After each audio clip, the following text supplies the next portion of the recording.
Mr. President, thank you very much for joining us today. So I'd like to ask you, you are a seventh-generation Jerusalemite. Your family came to the city in the early 1800s, and it seems that soon you might be getting a new neighbor to the city. What do you think about the pending decision by President Trump about the moving of the embassy and recognizing Jerusalem as our capital? First of all, as you have said, my family is here for the last 210 years, and we always had neighbors. We don't have new neighbors. We are all neighbors. Actually, we are cousins, and we are living here for the last 210 years with ups and downs. Nevertheless, we knew all the time that the most important thing is Jerusalem, and we all feel as Jerusalemites. The conflict that became a tragedy is something that bothering us very much, but I really believe, and I know that my neighbors, not my new neighbors, my neighbors for the last 200 years, they know very well that we are not doomed to live together. It is our destiny to live together, and when we will realize it, everything will bring to an end this terrible tragedy. So basically, if I understand correctly, moving the embassy, recognizing Jerusalem as Israel's capital, will bring peace as opposed to push off peace, according to what you're saying. I hope you are right. Nevertheless, you know, Jerusalem is a microcosm. Is a microcosm of our ability whether to live together or to declare that we cannot live together. That the conflict is eternal, that it is unbridgeable, and that is something that goes to every one of us. Of course, we don't have trust one in each other for the last 70 years, or I would say the last 100 years, or even more. Nevertheless, we have to build confidence in order to bring to an end this tragedy that happens between us. Without confidence, without having really trust one in each other, without knowing one each other, we are in the trouble. And Jerusalem is the real microcosm for the ability to bring to an end this tragedy, or to bring to an end what you called the conflict between the Israelis and the Palestinians, the Israeli and the Arab states, and everything that goes on. It is just about time that they will realize that only 78 years ago, when I was born, and we had here in Jerusalem, Jewish Jerusalemites, only at about 200,000. And in the year 45, we were here 400,000. And towards 48, we were here at about 600, 700,000, out of them 200 who came from the ashes of the Holocaust. We have managed to realize just now that in the state of Israel we have 9 million citizens, out of them 6.5 million Jews. And our neighbors, our friends, our cousins have to realize, first of all, that whether they like it or not, we are here. And we have to understand that once they were born here, this is also their motherland. And of course, we have to prove, because at the time, in the 29th of November, all the nations, the family of nations have decided a moral decision saying that the Jews have the right to have a national entity. And since then, they are rejecting this idea, and they have to realize now that the facts are that we are here, and we have to realize that they are here along with us, and there is no conflict between running a Jewish state and democratic one. We, the Israelis, we, the Jews in Israel, we cannot live in a country, in a state, unless it would be a democratic one. So what do you say to those people who say and claim that moving the embassy will trigger violence, will spark a new wave of an intifada? What do you say to those people? If I would not sit here along with all the diplomats that are serving the states in Israel, I would try to answer your question. But they know very well that when they need to bring or to present their tradition in order to become the people who are serving their states in Israel as diplomats, they are coming to Jerusalem, to the President House. They are every year, from time to time, are meeting ministers of Israel. Where? In Jerusalem, because the government of Israel is situated in Jerusalem. Of course, from time to time, they are coming, all of them, to the balcony of the Knesset in order to watch the wonders of the Knesset, and they have a lot of wonders. And it is the best show in town sometimes. And they are coming to Jerusalem because the parliament of Israel is in Jerusalem. Now, my tutor, my political tutor, Menachem Begin, because my father was my tutor, but Menachem Begin, as a tutor, as a pupil of Jabotinsky, have taught me that sometimes the obvious should be said. And the obvious is that Jerusalem actually is the capital of Israel. Not only actual, but it is the capital of Israel. So I want to move for a moment. You recently, as president, came under attack by elements of the right-wing camp, your camp, for a speech that you gave in the Knesset that warned about the erosion of democracy, your decision about Alor Azaria, not to give him a pardon. What do you make of these trends that you're seeing right now in Israeli society? Well, first of all, I am a member of the Israeli state. I was born here, as you have said, 7th generation in Jerusalem. I had political ideas, and I was a member of a party. Nevertheless, I have never changed my ideas about the issues we are talking about. There are people who are changing the ideas of the party. I never changed my ideas, and I stick to my ideas, and I believe in my ideas, and I really believe that in Israel we have to be Democrats as much as we have to be Jews. Because according to my belief, to be Jew is to be Democrat. So you're concerned about what's Not happening? Democrat from political point of view, but Democrat from the idea.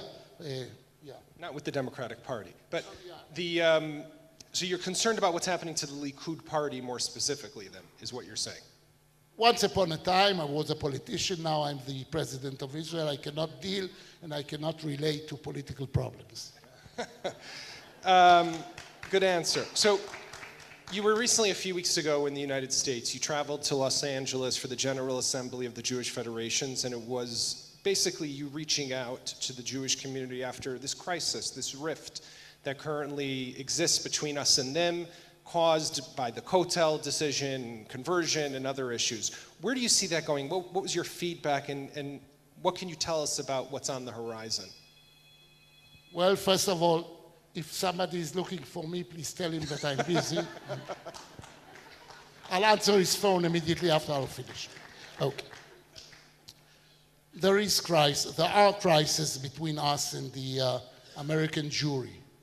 I know that we had crises at the beginning, at the first days of the Israeli state. And Ben-Gurion, the first Prime Minister of Israel, actually got to the conclusion that he has to really agree along with the leader of the American communities of the Jewish people about the relationship between the two sides. And it was very clear that every one of us supports the idea of a national home to the Jewish people. Nevertheless, it was written there that there are Americans, there are American citizens, and we are Israeli, and we are Israel citizens. And of course, with all the admiration, knowing that we are brothers and sisters, knowing that we have differences approach to church and state ideas, we have to live together because the connection between the two communities is a must for both of them. And I really believe that we have we, in the last 70 years, really neglected the idea that we have to know one each other, to learn what each other.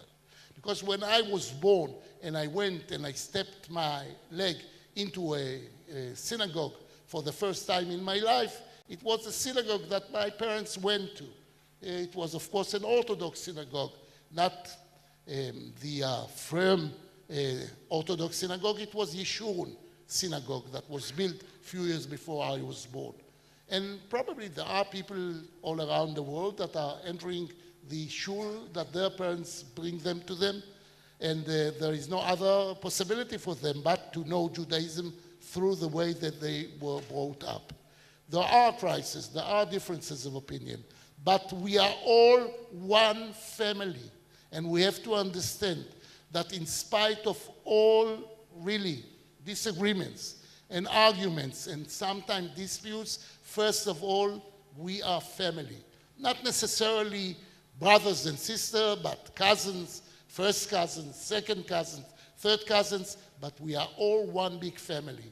And I say that I put mirror before the population and the communities in Israel, showing them that we are living actually in 4 tribes in Israel. We have 4 systems of education. That brings us not to really to meet one each other during our school time or elementary school or the time of high school.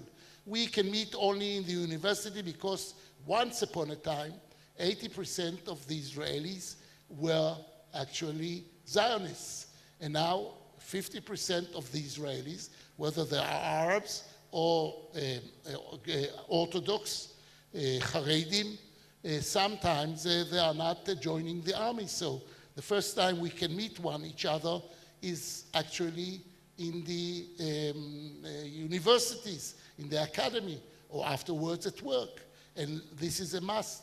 So maybe we can stick to the idea that we have to live and we have to learn in different systems. Nevertheless, we have to meet each other. Children from the regular school have to meet children from the Arab school, and children from the Arab and the regular school has to meet people from the national religious system. And all of them have to live and to learn, and the people from the Haredim have to learn that there are other people that are not living along with the same tradition and the same habits that they have. Nevertheless, they are here, and we are all part of one nation. And when I see the Americans community, I really believe that the Jewish people have, and Israel have also the 5th tribe. And the 5th tribe are all the communities of the Jews in the diaspora, especially in the United States. So Israel has a responsibility towards those Jews. I think that we are responsible one to each other, but you cannot be responsible to someone that you don't know, that actually you ignore. So I want to move with you to another topic, which is what's happening on our northern border. We have the Iranian presence in Syria, the Iranian nuclear deal. What do you think needs to happen with the deal? Here we have the Prime Minister talks about nix it, fix it, all of these different sayings, but what's your position on what is the best course of action? Well, first of all, Israel has to be able to protect its border, and what is happening just now, the collapse of Sykes-Picot ideas, the idea that Iraq is one state when it's actually a state of 3 different tribes. When we are watching what is happening, the tragedy, what is happening just now in Syria, the very idea that the Russians are now our neighbors, and the need to cooperate with them and to tell them exactly what are our red lines. I really believe that Israel have to convince the whole world that in spite of their demand or their understanding, that they have to get to any kind of understanding by signing the agreement with Iran. Iran is still the number 1 supporter of terrorism in the world, and that the very existence of Iran in our region brings to endanger the entire region, not only Israel. it endangers the ability of Iraq to become one nation once again, because 65% of the population of Iraq are Shia, and actually the Iranians are creating now a territorial corridor, a land corridor between the borders of Iran and Lebanon. And now Lebanon, the responsibility of all of Europe, everyone is taking responsibility to the sovereignty of Lebanon, watching now the idea that the Iranians are on the shores of Lebanon. And they are penetrating into Lebanon, and that is something that we have to make it very clear that it is impossible from Israel's point of view. Everyone has to understand that Israel can and will protect its borders. And when we are watching what Iran is doing in our region, helping the Hezbollah, supporting the Hezbollah with missiles, we don't need to be afraid from nuclear ability of Iran, because 150,000 rockets aimed the center of Israel is dangerous to the very existence of Israel as much as it is dangerous to understand that the Iranians can hold a nuclear weapon. So we really have to make it very clear. I met President Putin at the time, and I made it very clear that Israel will protect its border, and it is impossible for us to really to agree or to let Iranian be situated next to us on our border, whether we are talking about the Golan Heights, on the Syrian border, or in Lebanon with the Hezbollah, at the southern of Lebanon. We have to do everything, and what is very clear, that the penetration of Iran and possibilities of sending rockets into Israel is something that Israel would not accept ever, and it will fight against it, and we are doing our best. And according to what we are getting from the foreign media, I understand that there are people who are from time to time bombing in Syria in order to avoid them from letting the Iranian penetrate too much into the area. Mr. President, just one last question, maybe a little provocative, but recently there's been a request for a pardon for Yigal Amir. What would you do when that reaches your desk?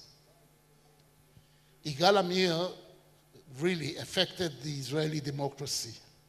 He has said that once he decides, or if somebody thinks that he cannot get into any kind of results using democracy, he can kill somebody. Yigal Amir, I believe, would never be pardoned. Mr. President, I want to thank you for joining us here today. Thank you very much. President Reuven Rivlin. Thank you. It's always a pleasure to be with our friends from all over the world. God bless you all. God bless you.